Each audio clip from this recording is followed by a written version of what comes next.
The show is here. Yo, our mission is clear. It's time to change healthcare. Have no fear. Today is the day. This is the hour. Together, you know we've got the power. Drop the silos. We're all the same team. Patients, docs, nurses, tech, and marketing.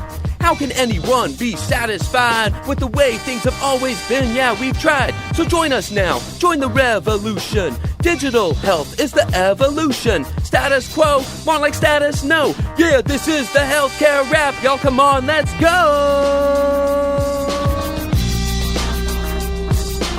Welcome to the Healthcare Rap, where we are ushering in the future of healthcare and the status quo no longer exists.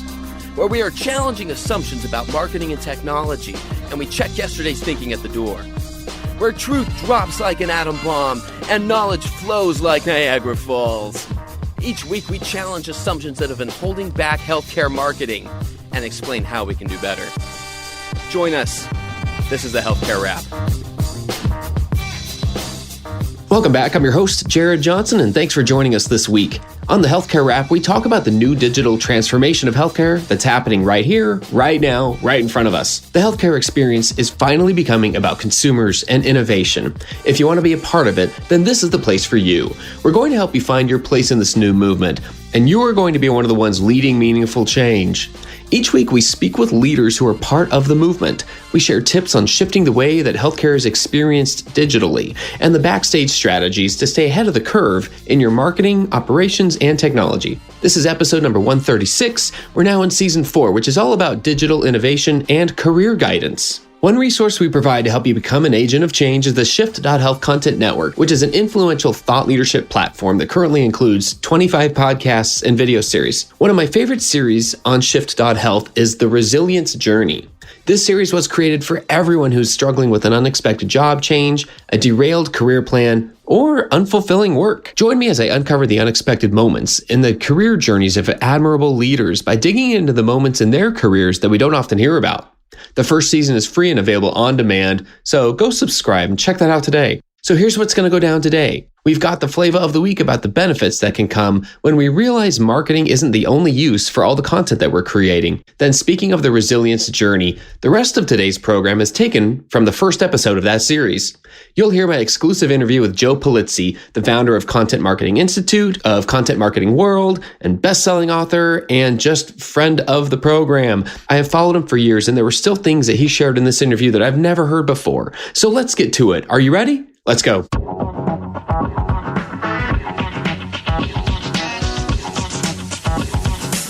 Flava of the week. What if content marketing is just the beginning? What if the role of content is changing and expanding? Content marketing has been in the spotlight for well over a decade now. It is proven.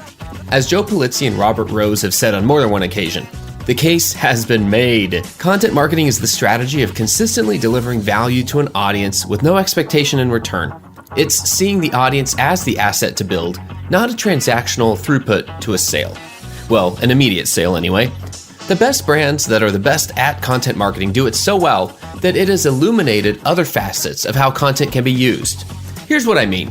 What if marketing isn't the only use for content? I want you to open your mind to the concept of content as education, meaning internal education. Content marketing too often still is handled by a siloed department that isn't sufficiently connected with senior leadership or even with other departments that would enjoy consuming that content if they were aware that it existed. And that's not necessarily wrong, it's just the natural consequence if content marketing's sole focus is external, which again, it has been proven as a highly successful strategy. But where content as education can help is to address a whole host of internal challenges that marketers talk about all the time, such as, we're not valued, people don't know what we do, we don't have support from senior leadership, our culture needs transforming. Content marketing tends to be seen as a treadmill, or more relatably as a stream, where you're continually throwing pieces of content into that stream and seeing which ones float and which ones sink. Either way, all the content gets washed downstream in the blink of an eye and is rarely thought of again. Now, suppose that content is collected downstream, repurposed, reshaped, retooled, and used as internal education. What if it's intentionally used to educate your internal teams with just as much effort as there is to generate leads? I don't think there's an issue with the quality of content for the most part. I think there's an issue with getting all the use out of it that we can and solving internal problems along the way. Many content marketing teams that I know are really good at their jobs, and they produce great stuff with a high value. So now imagine improving alignment in your organizations and having the awesomeness that your team creates to thank for it. Content marketing is all about audiences. Can't one of them be internal? And that's the Flava of the week. All right.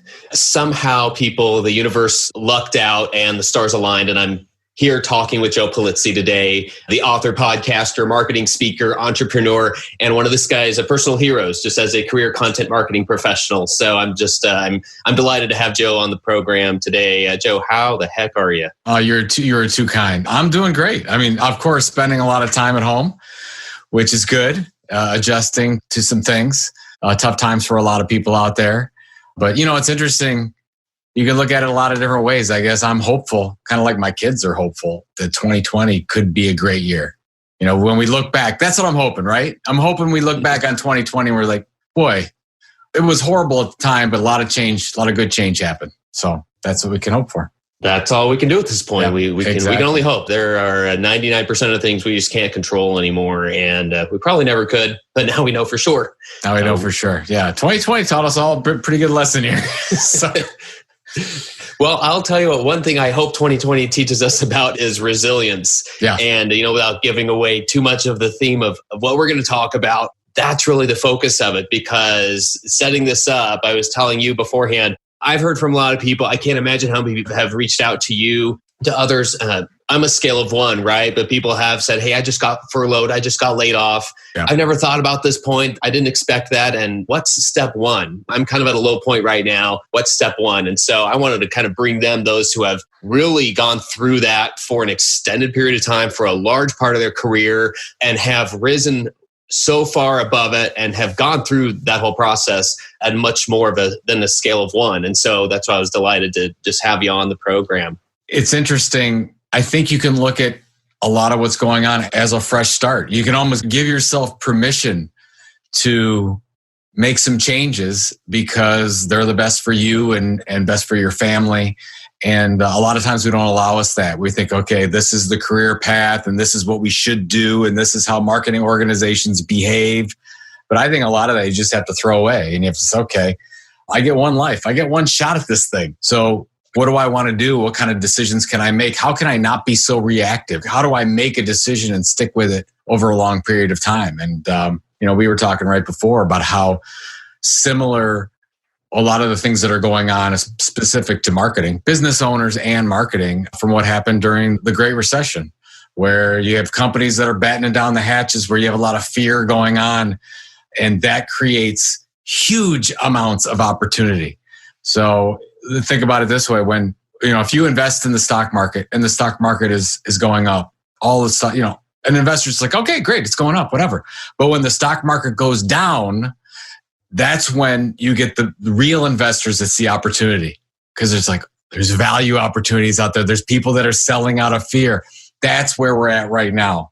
So if you can sort of get over your own personal fear and say, wow, look at all this stuff going on around me. There's never been a better opportunity to do X, whatever that X is for you. Start a business, get a new job, start a podcast, do a blog, whatever that is. And that's why, that's kind of been my message to a lot of the entrepreneurs I've been talking with, who say, well, I don't know if I can start my business up again. And I lost my job if they were in corporate marketing or furloughed. And then I say, okay, well, time to ask the tough and easy question. Who do you want to be when you grow up?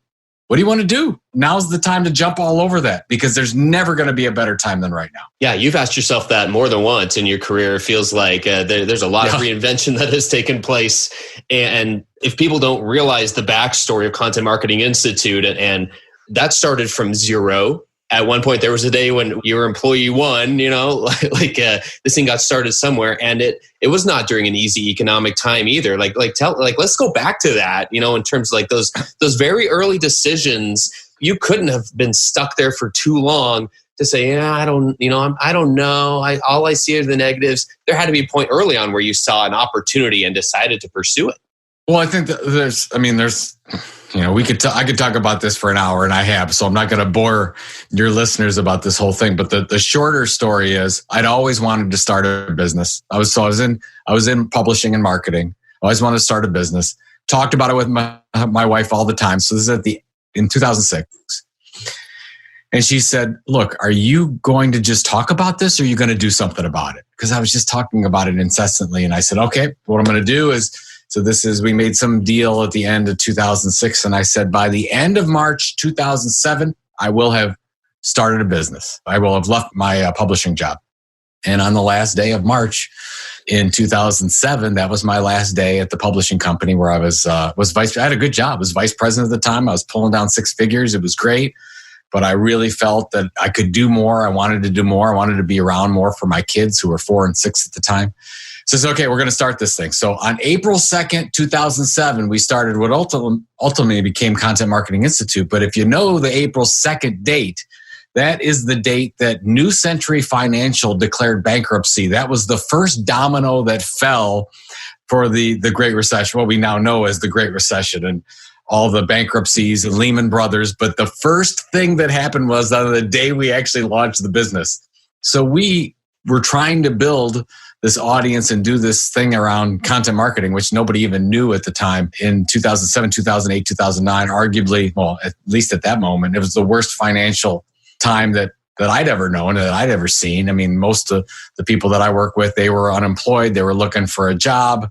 Nobody was spending money on marketing at the time. And so the business model didn't work all that well. So fast forward to September 2009, we had no money left. We were losing money on the little product that we launched. And, I remember I needed $5,000 from one of our customers, and the company, it was an agency, and she didn't pay.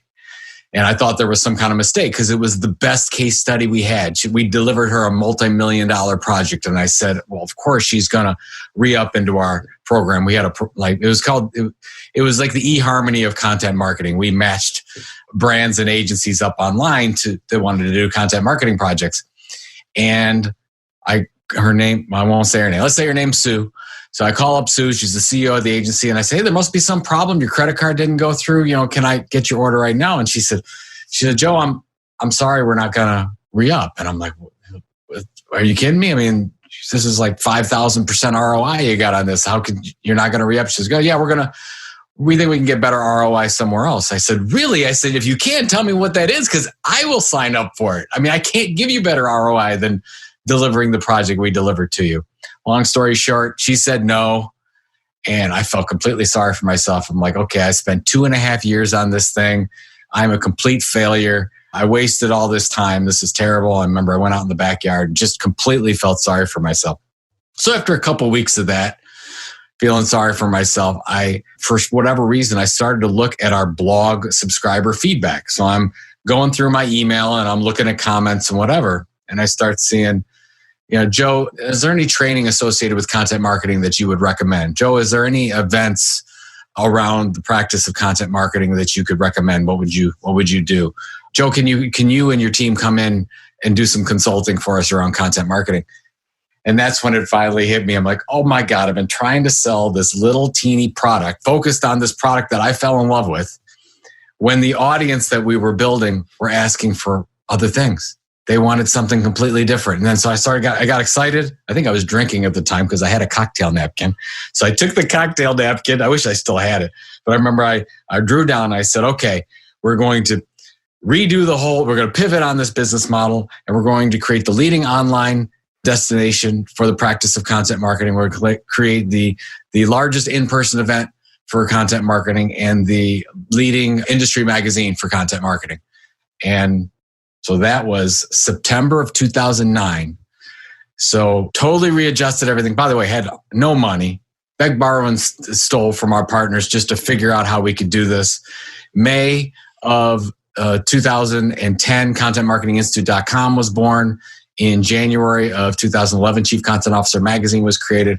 In September of 2011, Content Marketing World was born. I was like, can we get 100 people to come to Cleveland, Ohio for a content marketing event? And I remember that was the moment when I went out on stage and I walked out to 660 people sitting there in a hotel room in Cleveland, Ohio. And I said, oh my God, maybe this is going to work.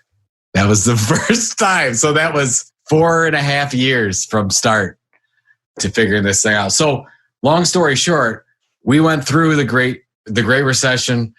We had nothing, but what saved us is, I guess, grit or resilience, a blind faith in what we could do. But more than anything, we just listened to our customers. Instead of trying to push product down our customer's throat, all I did was, and thankfully, desperation got me to the point where I'm going to have to start looking at what my customers really want. And that was when they basically said, here's the business model, Joe. Stop doing all that other stuff and wasting your time and fall in love with your product that nobody wants. Do this. And CMI was born. Hey there, listeners. If you're all about listening to your website visitors to learn more about how to improve your website experience, then G-Site is for you. G-Site is a suite of digital improvement tools that capture the voice of the digital customer. Hi, I'm Rob Klein, co-founder of G-Site and founder and CEO of Klein & Partners, a market research and brand consulting firm dedicated to helping hospitals and health systems find their brand voice. I co-developed this service offering with the team at Greystone.net several years ago. G-Site helps you prioritize and focus your website improvement and enhancement efforts.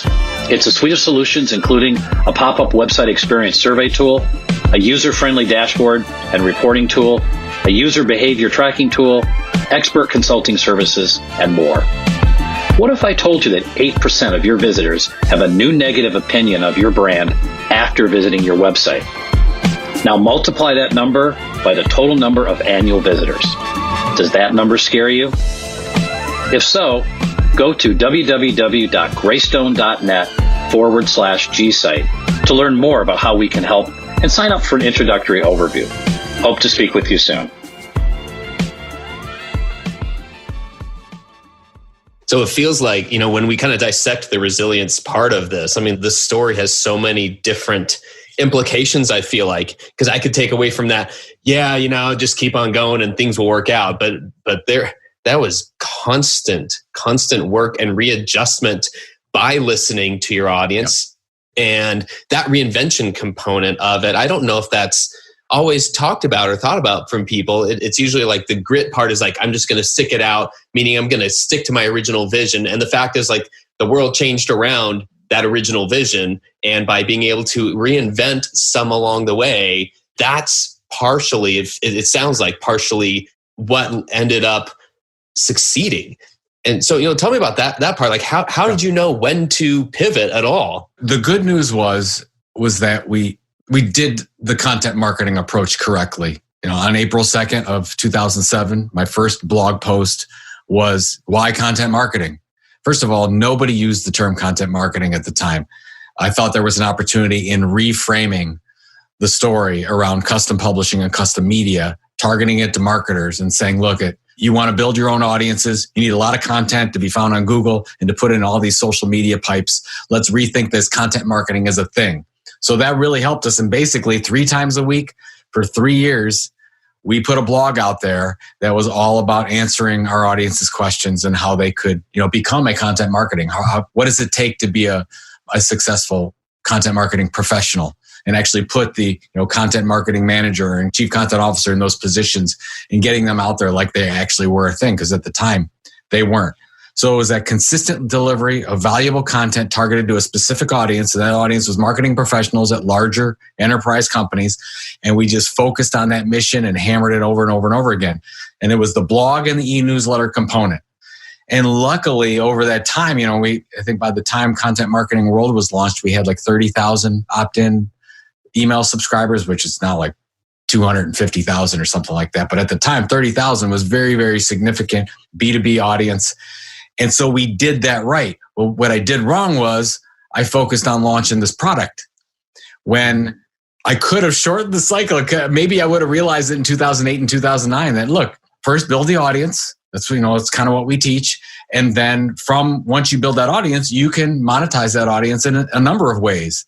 And all I was focused on this one way and going that direction. Now I would know better if I'm talking to anybody trying to launch this thing. I'm like, oh, first build the audience.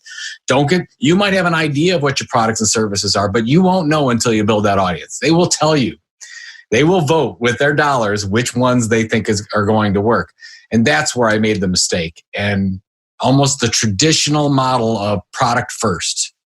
And I thought of the product as the thing instead of the audience as the thing. But would have thought of the audience as the thing, we wouldn't have had a problem. And that's where so many companies get in trouble because they think, oh, I got this great product. And then, oh, now I'm going to use content and send it all over the place to promote the product. No. The core is you want a loyal relationship with these customers, with this audience. And if you build a relationship with these audience members and they start to rely on you for information, you could sell them lots of different things. And that's what I forgot along the way. Because it's strange. I wrote it and my first book was Get Content, Get Customers. I talked all about that and then launched the product and totally didn't do it. Totally did it the other way around. So that's where it was strong. And I think that for anybody out there right now, especially if you think there's some time before wallets are going to open again, and we don't know yet at this point, really focus on building that audience. If you focus on building it and be the resource that they get up in the morning and they count on what you have to tell them in a podcast form, in video form, in blog form, whatever it is, deliver that consistently, help that audience get a better job, live a better life, whatever they're doing. And then if you do that, then you'll have so many opportunities to launch, whatever products you want to. Yeah, and remind us how many, you said 600 plus that first year. So how many attendees were at Content Marketing World this last year? Yeah, I think they had near 4,000. So that was I remember our goal was 100 to 150. We had one room at the Renaissance Hotel in Cleveland, and then we ended up getting so many people and we took over the whole hotel. And I think in 2 years after that, we had like 1,300 and then went to 2,200 and then went to 2,800. So it was pretty substantial growth. And, still, of course, the largest in-person event around content marketing. And it, I don't know if you want to call it dumb luck or whatever, but that's just what happens when you focus on the needs of your audience. That's what media companies do. Media companies actually have it right today. What they have wrong is the financial model. What's great is if you're on the brand side, do what a media company does from their processes when you're thinking about building a content platform, but don't monetize it through advertising. Monetize it through selling your own products and services. That's the difference. There's no difference in the business model there's no difference in the content approach or the editorial model. The difference is how you monetize it. And, where you see a lot of media companies going out of business, they're not going out of business today because their subscribers are not happy with the content.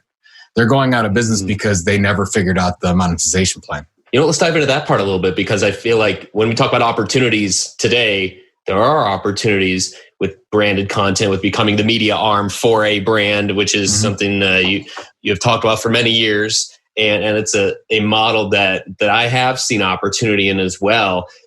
And that feels like there's some decision points that are particular for marketing and communications professionals when they're talking about like, what's that next step? Where do I go from here? Now that I've had a chance to kind of step back, it wasn't my choice, but now I've had a chance to step back, and this really might be the time for me to go out and try that thing that I've wanted to do. How does a marketer, communicator, journalism professional who's in this situation right now, what do those decision points look like for them? And like, what opportunities are there specifically for somebody in this field compared to other fields right now? The first thing, I get real personal with this. The first thing is write down your own personal and career goals and review them on a regular basis. I have to say that because when I talk to a lot of marketers, they're talking about their career and what they think they want to do. But then when I get to what do you really see for your career? What's your wealth goals? And even get into physical, spiritual goals, those types of things, they don't have them. So I don't care whatever they are, it's fine, but you need to write those down and review them because what are you living for here first? And I don't want to get too sentimental, but if you don't have just basic goals for being on this earth, you've got a bigger issue than what marketing job should I get? So first of all, figure out why you're here in the first place. Okay, now we go on to marketing. We are going through the biggest revolution right now of the marketing organization, and we're seeing the marketing organization transform itself into a publishing operation. This has been happening since the year 2000, maybe late 90s, but 2000 for sure going on. Now we're here into 2020. And if you look at the marketing organization, a lot of what they're doing right now is a publishing operation. It's only going to go more so that direction because organizations have learned that they don't have to advertise. They can build their own audiences. And why advertise if you don't have to? Why rent somebody's attention when you could own somebody's attention because you're delivering amazing information to them on a regular basis? So if I'm a marketing person, I'm understanding that process.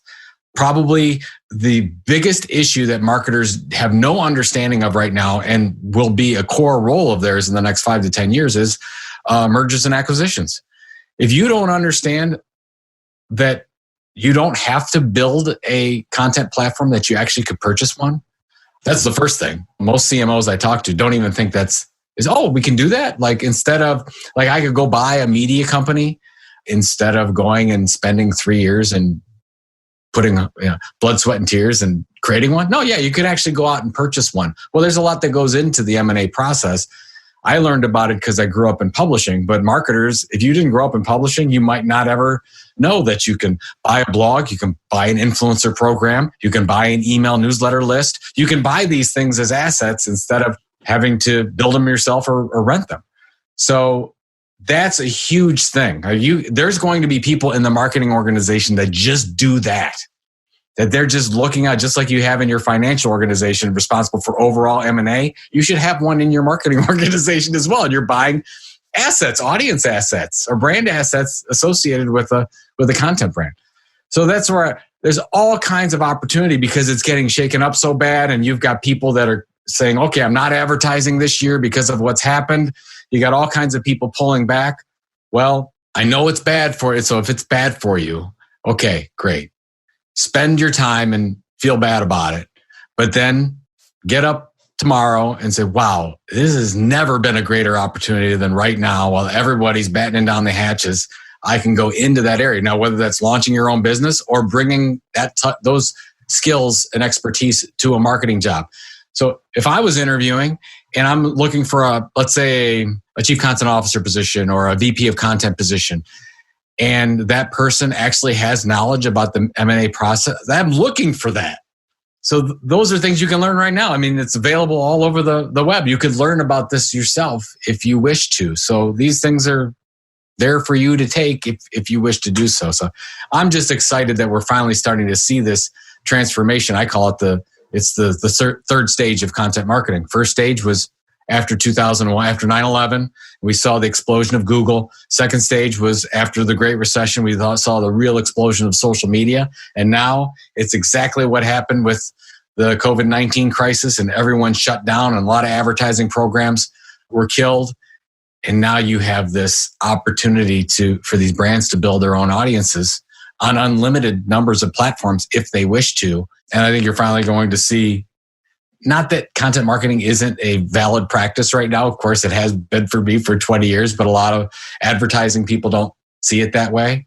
I think this is where content marketing really starts to get its share of voice. I've been referring to it that way as well, as I've heard you explain it that way, kind of this third phase, this third stage of content marketing, kind of this new golden age of it. And the more I've thought about that, I really do see some unique opportunities. And when I throw in ideas out to people, sometimes they're like, wait, kind of the same thing. Wait, we can do that?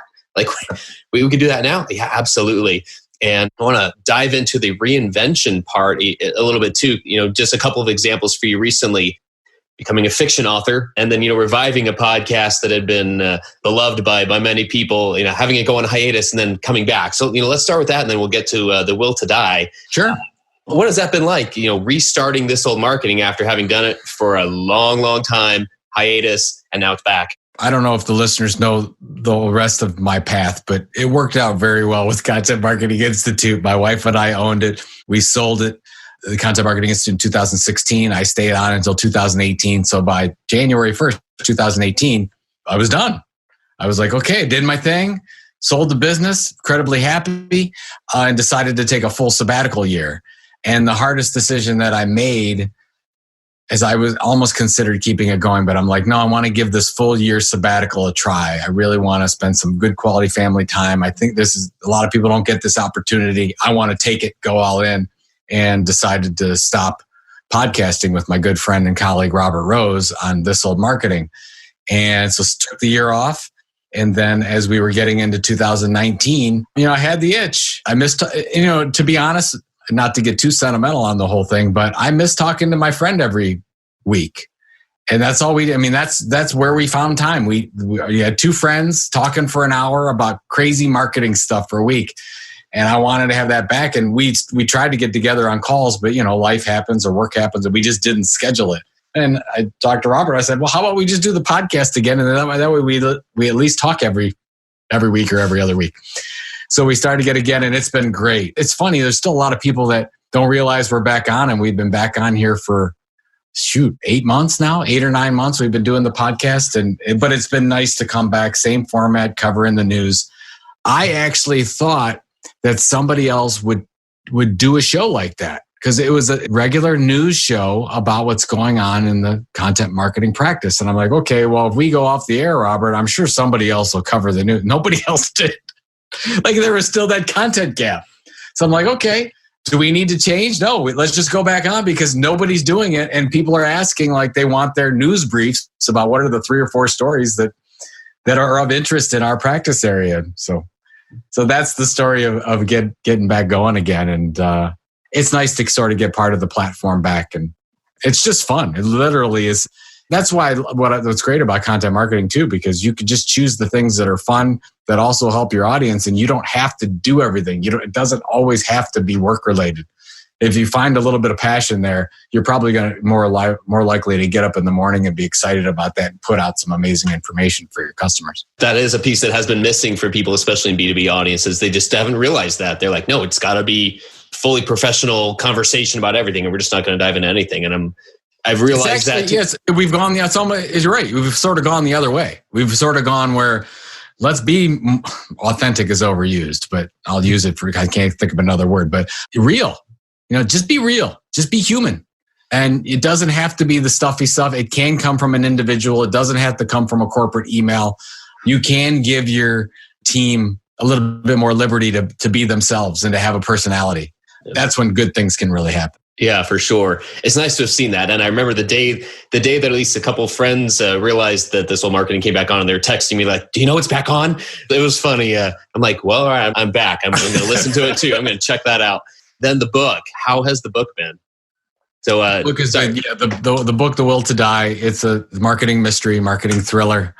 It came out in March of 2020 officially.